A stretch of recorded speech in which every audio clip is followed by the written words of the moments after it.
Charles Mesure leaves GH by ambulance. McKenna becomes Brennan General Hospital Spoilers.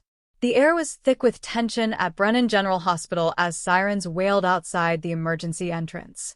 Nurses and doctors rushed through the pristine white hallways, their faces a mixture of concern and controlled chaos.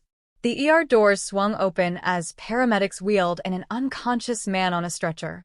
The man, his face pale against the stark fluorescent lights, was none other than Dr. Adrian Sloan, played by the beloved Charles Mesure. A wave of murmurs swept through the hospital staff. "What happened?" someone whispered. "Dr. Sloan was found unconscious in his office," replied another nurse, eyes wide with disbelief. Head nurse Olivia stepped forward, barking out orders. "Get him to Trauma 1 now." A shocking exit.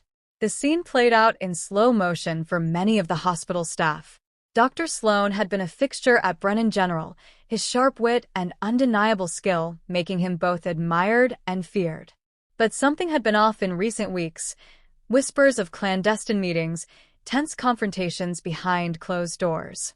Now, as he lay unresponsive on the gurney, the pieces of a deeper mystery began to unfold.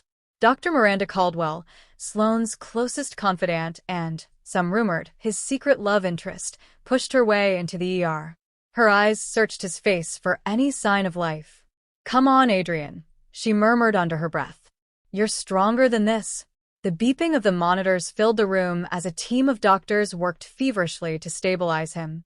Then, in a hushed yet ominous tone, one of the attending physicians muttered, "We need to transfer him out.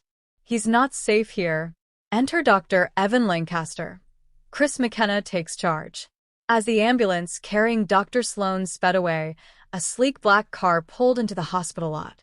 Stepping out, exuding confidence and authority, was Dr. Evan Lancaster, McKenna's highly anticipated new character.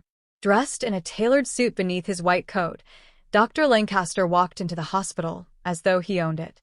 His gaze was sharp, missing nothing, and he moved with the certainty of a man who had secrets of his own.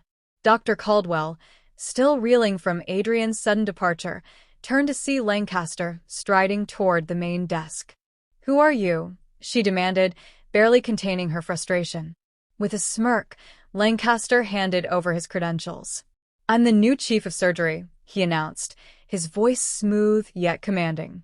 "And it looks like I arrived just in time. A new era begins." As the hospital reeled from the loss of Dr. Sloan, Lancaster wasted no time making his presence known. Within hours, he was reviewing case files, questioning staff, and making subtle but significant changes. His arrival didn't go unnoticed. Some doctors welcomed the fresh leadership, while others remained wary. Rumors circulated that Lancaster had been brought in by the hospital board for reasons beyond standard administration.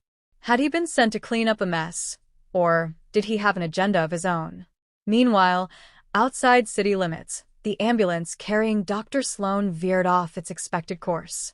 A shadowy figure watched from the roadside as the vehicle disappeared into the night. Whatever had happened to Adrian Sloan wasn't over yet.